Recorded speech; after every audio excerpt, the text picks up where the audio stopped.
Hello everyone, आप सभी का स्वागत है हमारे यूट्यूब चैनल विनिंग विल में। इस वीडियो में हम क्लास 9th की सामाजिक विज्ञान पार्ट 3 चुनावी राजनीति को सॉल्व करेंगे, जो कि वर्कशीट नंबर 32 है हमारी चुनाव प्रणाली, जिसकी डेट है 17 सितंबर। आइए शुरू करते हैं। सीधा हम क्वेश्चंस देख लेते हैं कि क्वेश्चंस हमें क्या दिए हुए हैं इस वर्कशीट में।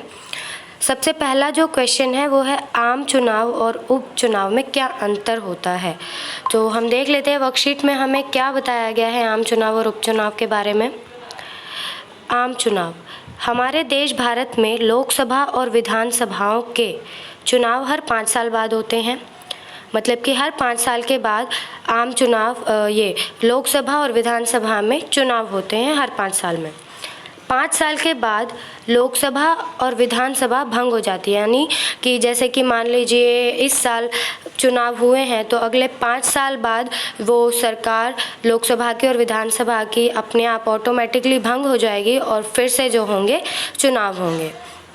फिर सभी चुनाव क्षेत्रों में एक ही दिन, यानी कि जब सभी चुनाव क्षेत्र सभी जगहों पे एक ही दिन पर या फिर एक छोटे अंतराल में, यानी कि कुछ टाइम बना दिया जाएगा कि 15 दिन में, 20 दिन में, 1 हफ्ते में अलग अलग दिन पर चुनाव होंगे। इसे हम आम चुनाव कहते हैं। अब उपचुनाव के बारे में क्या कहा है।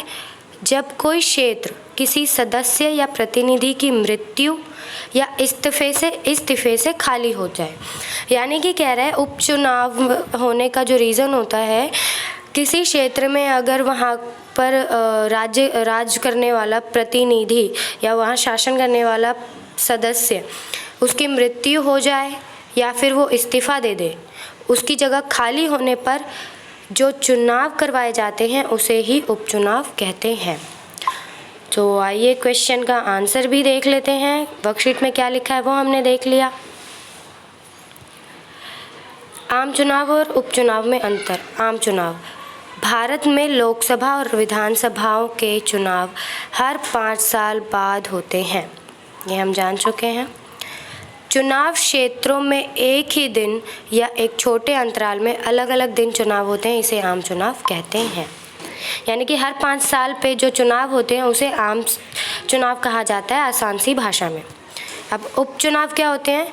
जब कोई क्षेत्र किसी सदस्य प्रतिनिधि की मृत्यु या इस्तीफे के कारण खाली हो जाता है, तब जो चुनाव कराए जाते हैं उन चुनाव को कहा जाता है उपचुनाव। सिंपल सा है, हर 5 साल में जो चुनाव होते हैं वो आम चुनाव हो गए, और इमरजेंसी में इस्तीफे की स्थिति में या मृत्यु की स्थिति में जो चुनाव करवाए जाते हैं उन्हें कहते हैं उपचुनाव। नेक्स्ट क्वेश्चन देख लेते हैं क्या है। सांसद और विधायक में अंतर। अब वर्कशीट में सांसद और विधायक के बारे में क्या कहा गया है ये देख लेते हैं हम। निर्वाचन क्षेत्र, चुनाव के उद्देश्य से देश को अनेक क्षेत्रों में बांट दिया गया है। चुनाव को देखते हुए चुनाव करवाने के लिए देश को अनेक हिस्सों में बांट दिया गया है, जिसे निर्वाचन क्षेत्र कहते हैं, यानी कि जिसको निर्वाचन क्षेत्र कहा जाता है या चुनावी क्षेत्र कहा जाता है। एक क्षेत्र में रहने वाले मतदाता अपने एक प्रतिनिधि का चुनाव करते हैं, मतलब हर स्टेट में, हर क्षेत्र में। अब जैसे कि मान लीजिए हम दिल्ली में रह रहे हैं तो हम दिल्ली में हमारे मुख्यमंत्री का चुनाव हम अपने मुख्यमंत्री को चुनेंगे, जो चंडीगढ़ में रह रहे हैं वो चंडीगढ़ के मुख्यमंत्री को चुनेंगे, इस तरीके से। यहाँ लोकसभा चुनाव क्षेत्र में चुने गए प्रतिनिधि को सांसद कहते हैं, यानी कि सेंट्रल लेवल पे लोकसभा के जो चुनाव होते हैं उसमें जो हम प्रधानमंत्री चुनते हैं या फिर जो हम प्रतिनिधि चुनते हैं या फिर जो मंत्रिमंडल होती है लोकसभा की, उनके जो प्रतिनिधि चुनते हैं उन्हें सांसद कहा जाता है। इसके अलावा राज्य की विधानसभाओं के निर्वाचित सदस्यों को विधायक कहा जाता है। अब राज्य के तौर पर या स्टेट लेवल पर विधानसभाओं में जो चुनाव होते हैं और हम जिन सदस्यों को चुनते हैं उन्हें कहा जाता है विधायक। तो अब एक बार आंसर भी देख लिया जाए। सांसद और विधायक में अंतर। सांसद, लोकसभा चुनाव क्षेत्र में चुने गए प्रतिनिधि को सांसद कहते हैं। विधायक राज्य की विधानसभाओं के निर्वाचित सदस्यों को विधायक कहा जाता है या कहते हैं। समझ आ गया। नेक्स्ट क्वेश्चन देख लेते हैं। मतदाता सूची से आप क्या समझते हैं? अब मतदाता सूची के बारे में हमें वर्कशीट में क्या लिख दिया गया है? मतदाता सूची, वोटर लिस्ट, इंग्लिश में वोटर लिस्ट कहते हैं। हमारे देश में 18 वर्ष और उससे ऊपर की उम्र के सभी नागरिकों को चुनाव में बिना किसी भेदभाव के वोट डालने का अधिकार है। यानी कि 18 वर्ष का हो जाए नागरिक या उससे ऊपर का हो, वो बिना किसी भेदभाव के चुनाव में अपना वोट डाल सकता है, वो जिसको भी चुनना चाहता है। वोट डालने के लिए मतदाता सूची में नाम होना बहुत ही ज़रूरी है। मतदाता सूची में नाम होने पर वोटर आईडी कार्ड प्राप्त होता है। वोट देने जाते समय मतदाता को मतदाता पहचान पत्र या फिर वोटर आई कार्ड कोई अन्य निर्धारित पहचान पत्र साथ लेकर जाना होता है, जिससे किसी एक का वोट कोई दूसरा ना डाल दे। यानी कि सिंपल सी बात है, वोट डालने के लिए मतदाता सूची में नाम होना बहुत ज़रूरी है। अगर आपका नाम वोटर लिस्ट में है, मतदाता सूची में है, दैट मीन्स आपको वहाँ से एक वोटर आई कार्ड मिलेगा। जो वोटर आई कार्ड आपको वोट डालने के समय अपने साथ लेकर जाना है, जो कि आपका एक आइडेंटिटी कार्ड बन के जाएगा, या फिर आप उसके अलावा कोई और पहचान पत्र, अपना कोई और आइडेंटिटी प्रूफ भी ले जा सकते हैं, ताकि आपका वोट कोई और ना डाल सके या किसी और का वोट आप ना डाल सको। अब क्वेश्चन में हमसे कहा गया था कि हम मतदाता सूची से क्या समझते हैं, तो हम आंसर देख लेते हैं।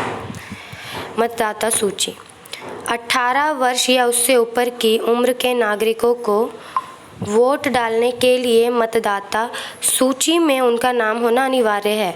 जैसा कि मैंने बताया, वोट देने के लिए वोटर लिस्ट या मतदाता सूची में आपका नाम होना बहुत ज़रूरी है। अगर आपका नाम वोटर लिस्ट में नहीं है, आप वोट नहीं डाल सकते। मतदाता सूची में नाम होने पर नागरिक को वोटर आईडी कार्ड प्राप्त होता है, जिसे दिखाकर ही मतदाता अपना वोट डाल सकते हैं। यानी कि आपको अगर वोट डालना है तो आपका जो नाम है वो वोटर लिस्ट में होना चाहिए, आपके पास पहचान पत्र होना चाहिए, वोटर आईडी कार्ड, उसके बाद ही आप वोट डालने जा सकते हैं। तो थर्ड क्वेश्चन कंप्लीट हो गया। फोर्थ क्वेश्चन की तरफ बढ़ते हैं। आपके अनुसार चुनाव लड़ने वाले उम्मीदवार में क्या क्या योग्यताएं होनी चाहिए? मतलब आपसे पूछा गया है कि आप क्या सोचते हैं कि जो नागरिक या फिर जो भी व्यक्ति चुनाव लड़ना चाहता है वो क्या क्या योग्यताएं रखता हो, क्या क्या एबिलिटीज़ हों उसकी, क्या क्या क्वालिटीज़ हों उसमें। तो आइए आंसर्स देख लेते हैं। हमारे अनुसार चुनाव लड़ने वाले उम्मीदवार में निम्न योग्यताएं होनी चाहिए। पहला, वह व्यक्ति भारत का नागरिक होना चाहिए। ये मस्ट है, भारत का नागरिक होना चाहिए। अगर मान लीजिए कोई व्यक्ति अमेरिका से आकर यहाँ पे रह रहा है और वो अब चुनाव लड़ना चाहता है, मगर वो चुनाव नहीं लड़ पाएगा। क्यों? क्योंकि वो भारत का नागरिक नहीं है। अगर उसे चुनाव लड़ना है भारत में, तो उसे भारत की नागरिकता पहले प्राप्त करनी होगी। वह व्यक्ति शैक्षणिक योग्यता रखता हो, यानी कि पढ़ा लिखा हो। ऐसा नहीं कि कोई भी अनपढ़ गंवार आके वो चुनाव लड़ने चला जाए, नहीं, पढ़ा लिखा इंसान हो जो कि चुनाव लड़ सके। इसके अलावा चुनाव के हिसाब से उसकी आयु हो, यानी कि जो भी वो चुनाव लड़ना चाहता है, लोकसभा के चुनाव लड़ना चाहता है या राज्यसभा के चुनाव लड़ना चाहता है, अब उसमें जो भी आयु मतलब एज लिमिटेशन दी हुई है, उस एज का होना चाहिए। मान लीजिए लोकसभा के चुनाव 25 साल का जो व्यक्ति है वो दे सकता है, मगर कोई 20 साल का व्यक्ति है वो देना चाहता है, मगर वो नहीं दे पाएगा। क्यों? क्योंकि वो 25 साल का नहीं है। मानसिक रूप से पागल या दिवालिया ना हो, मतलब वो पागल ना हो, वो मेंटली ठीक हो, उसका मानसिक संतुलन सही हो। मतदाता सूची में नाम होना बहुत ज़रूरी है। ऐसा नहीं है कि वो चुनाव लड़ने जा रहा है तो उसको मतदाता सूची में अपना नाम डालने की या वोट डालने की कोई ज़रूरत नहीं है। नहीं, उसका नाम मतदाता सूची में होना चाहिए, वो भी अपने लिए अपना एक वोट डाल सकता है। वो व्यक्ति किसी लाभ पद पर ना हो। अब इससे क्या समझते हैं आप? वो व्यक्ति किसी लाभ पद पर ना हो का मतलब है वो किसी तरह का कोई सरकार से उसे किसी तरह की कोई पेंशन ना मिल रही हो, किसी तरीके का कोई पैसा ना आ रहा हो उसे, ये कहने का मतलब है। इस तरह हमारा जो 4th क्वेश्चन है वो कंप्लीट हो गया और हमारी वर्कशीट नंबर 32 कंप्लीट हो चुकी है। आई होप आपको वीडियो पसंद आई होगी। अगर वीडियो पसंद आई है तो हमारे वीडियो को ज़्यादा से ज़्यादा शेयर कीजिए, चैनल को सब्सक्राइब कीजिए और लाइक कीजिए। Thank you.